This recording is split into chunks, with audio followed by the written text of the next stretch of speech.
सुशांत सिंह राजपूत के निधन को 4 महीने तक का वक्त बीतने को आया है, लेकिन अभी तक एक ऐसा राज है जो निधन के अगले दिन से ही काफ़ी ज़्यादा चर्चाओं में था, लेकिन उसका खुलासा अभी तक नहीं हुआ है। बताया दोस्तों किस प्रकार से सुशांत के निधन के केस में हर चीज़ उलझती ही जा रही है।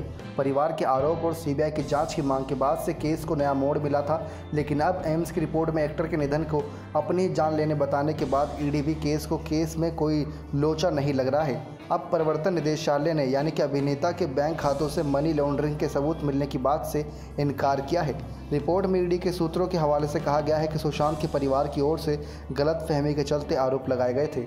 जी हाँ दोस्तों, जहां सुशांत के निधन की गुत्थी को बता दिया गया है कि सुशांत ने अपने आप ही जान ली थी, तो वहीं दूसरी तरफ अब ईडी ने भी ये बात साफ कर दी है कि मनी लॉन्ड्रिंग में कोई भी मामला सामने नहीं आया है। क्या हम कह सकते हैं कि सुशांत सिंह केस में अब लापरवाही बढ़ती जा रही है, या फिर ढील दे दी गई है, या फिर जनता का सपोर्ट कम मिल रहा है, जिसकी वजह से सारी एजेंसियों ने अपने अपने हाथ पीछे कर लिए हैं।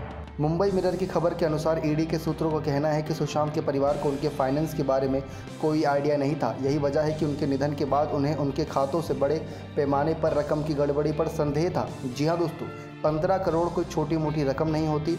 सुशांत के परिवार ने अगर आरोप लगाया था तो कुछ सोच समझ के लगाया हुआ, क्योंकि सुशांत के परिवार ने निधन के अगले दिन ही कोई आरोप नहीं लगाया था।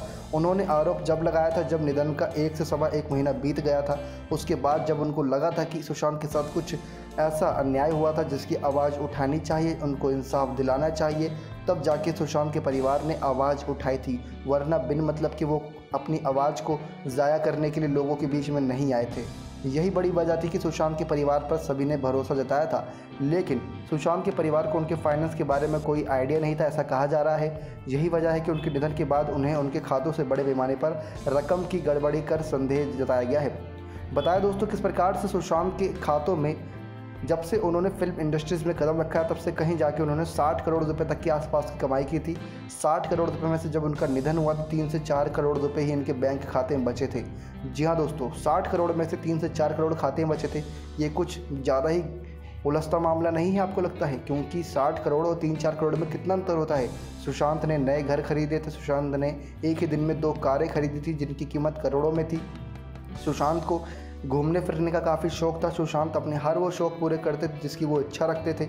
यही बड़ी वजह थी कि सुशांत जिंदा दिल इंसान कहे जाते थे और हमेशा हंसती खेलती सभी के लिए एक ऐसी जान बन चुके थे जो सबके बीच में काफ़ी ज़्यादा फेमस थी। जब बात सामने आई मनी लॉन्ड्रिंग केस की, तो मनी लॉन्ड्रिंग केस में सुशांत के परिवार ने इस बात की जांच करवानी सही समझी कि रिया चक्रवर्ती ही उनके साथ ज़्यादा समय बिताती थी। उनके बैंक खातों से लेकर उनकी पर्सनल लाइफ में पूरी तरीके से इंटरफेयर करती थी रिया चक्रवर्ती। तो ऐसे में सुशांत के परिवार का पहला शक रिया चक्रवर्ती पे गया था, ना कि उनके भाई शोविक चक्रवर्ती पे। उन्होंने रिया चक्रवर्ती और उनके पूरे परिवार पर आरोप लगाया था कि सुशांत के खातों से पैसे का लेन देन इन्हीं ने किया है। बताया दोस्तों ईडी को सुशांत के खाते से मनी लॉन्ड्रिंग या किसी भी संदिग्ध लेन देन के सबूत नहीं मिले हैं, लेकिन पिछले 5 सालों में सुशांत के अगर बैंक खातों पर नज़र डाली जाए तो करोड़ों का लेन देन हुआ था, जिसमें से 55 लाख रुपये रिया चक्रवर्ती ने अपने छोटे मोटे खर्चे में किए थे। हालांकि अकाउंट से हुए छोटे मोटे ट्रांजैक्शन की जांच की जा रही है ताकि ये पता लगाया जा सके कि ये ट्रांजैक्शन क्यों और किसे किए गए थे। खबर के अनुसार रिया चक्रवर्ती के खाते में सुशांत के अकाउंट से किसी बड़े अमाउंट का सीधा ट्रांजैक्शन नहीं हुआ है। जी हाँ दोस्तों, ये बात कही जा रही है कि सीधे तौर पर कोई भी ऐसा ट्रांजैक्शन नहीं हुआ है जिसको संदिग्ध माना जा सके। क्या 15 करोड़ रुपए की कैश में कोई ऐसा लेन देन हुआ होगा? जी नहीं दोस्तों, 15 करोड़ रकम बहुत ज़्यादा होती है। तो केस में उसका यानी कि कैश में अगर लेन देन होता तो रिया चक्रवर्ती या फिर सुशांत दोनों ही फंस सकते थे इनकम टैक्स रिटर्न के केस में। लेकिन अगर ट्रांजैक्शन हुई होती तो रिया चक्रवर्ती की बैंक खातों में या फिर किसी ऐसे संदिग्ध के बैंक खातों में वो डिटेल आती जो सुशांत के द्वारा ट्रांजैक्शन की होती। खबर के अनुसार रिया चक्रवर्ती के खाते में सुशांत के अकाउंट से किसी बड़े अमाउंट का सीधा ट्रांजैक्शन नहीं मिला है। जांचकर्ता का मानना है कि दोनों के बीच छोटा मोटा लेन देन हो सकता है। परिवार ने आरोप लगाया है कि सुशांत के बैंक खातों से 15 करोड़ रुपए की गड़बड़ी है। मामले में ईडी ने करीब 24 लोगों से पूछताछ की, जिसमें सैमुअल मिरांडा, श्रुति मोदी, शोविक चक्रवर्ती और उनके घर में काम करने वाले सभी स्टाफ मेंबर से ईडी ने पूछताछ की थी। लेकिन पूछताछ के दौरान कोई ऐसा निष्कर्ष नहीं निकला जिसको सभी के सामने पेश कर सके ईडी। प्रवर्तन निदेशालय से काफ़ी उम्मीद थी, क्योंकि सुशांत सिंह केस में काफ़ी ज़्यादा बवाल और काफ़ी ज़्यादा खुलासे ईडी के द्वारा ही हुए थे। सबसे पहले जो ड्रग्स चैट सामने आई थी वो आई थी ईडी की जाँच में ही। जी हाँ दोस्तों, प्रवर्तन निदेशालय जब जांच कर रहा था सुशांत सिंह के बैंक खातों से जुड़े जांच के बारे में, तब बात सामने आई थी कि रिया चक्रवर्ती की ड्रग्स चैट भी दिखाई दी थी उसी में। ड्रग्स चैट सामने आने के बाद फिर नारकोटिक्स कंट्रोल ब्यूरो को यह केस सौंपा गया था कि उन्होंने ड्रग्स एंगल से जांच की थी। लेकिन नारकोटिक्स कंट्रोल ब्यूरो और प्रवर्तन निदेशालय के बाद सीबीआई की जांच जारी थी, लेकिन सीबीआई, प्रवर्तन निदेशालय, नारकोटिक्स कंट्रोल ब्यूरो, इन तीनों ने ही अपना शिकंजा अब ढीला छोड़ दिया है सभी गुनहगारों पे। जहां ड्रग्स केस में रिया चक्रवर्ती इतने दिनों से गिरफ्तार थी, जेल की सलाखों के पीछे थी, लेकिन जैसे ही एम्स की रिपोर्ट सामने आई उसके 4 दिन बाद ही रिया चक्रवर्ती को रिहा कर दिया गया। इसके पीछे की वजह क्या थी? क्या रिया चक्रवर्ती को सिर्फ मीडिया की नज़रों से बचाया जा रहा था?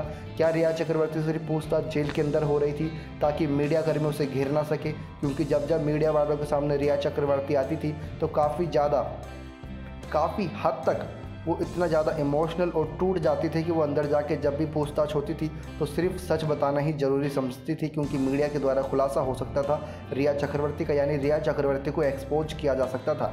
लेकिन ऐसे में रिया चक्रवर्ती को जेल की सलाखों के पीछे ही रखकर उनसे पूछताछ जारी रखी नारकोटिक्स कंट्रोल ब्यूरो की टीम ने।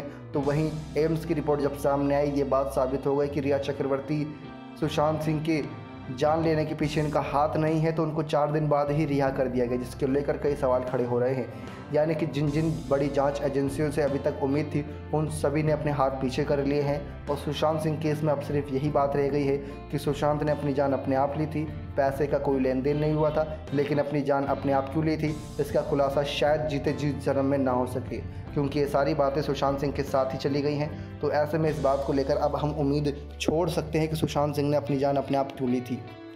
अगर इसकी जांच करने जाएंगे फिर कहीं ज़्यादा हद तक कई महीने गुजर जाएंगे, लेकिन इसका खुलासा नहीं हो सकेगा, क्योंकि जितने भी लोग सुशांत सिंह के साथ मौजूद रहते थे उनसे पूछताछ हो चुकी है।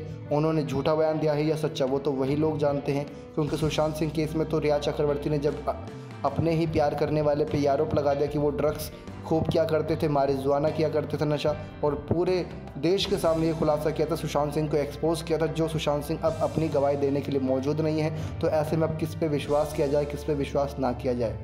तो कहीं ना कहीं अब पूरी तरीके से सभी फैंस टूटते नज़र आ रहे हैं सुशांत सिंह के। सुशांत सिंह का परिवार पूरी तरीके से टूट गया, क्योंकि जितने बड़े आरोप लगाए थे वो सारे आरोप बेबुनियाद साबित हो चुके हैं। सुशांत सिंह के परिवार के 15 करोड़ की हेराफेरी का मामला, अब वो केस भी बंद होता नज़र आ रहा है। जहां सीबीआई की जांच अब इस बात को लेकर जारी रहेगी कि सुशांत सिंह ने अपनी जान क्यों ली थी, दिशा साल्यान केस से जोड़ के देखा जाएगा। लेकिन अगर सीबीआई जांच करती भी है तो उस जांच के दौरान कोई बड़ा खुलासा नहीं हो सकेगा, क्योंकि शुरुआत में ही इतना केस को घुमा दिया गया था नेपोटिज्म, डिप्रेशन के विवाद में, कि लोगों ने अब सुशांत सिंह केस में एक्सपोज की कोई उम्मीद छोड़ ही दी है। नेक्स्ट 9 लाइव से दीपक की रिपोर्ट।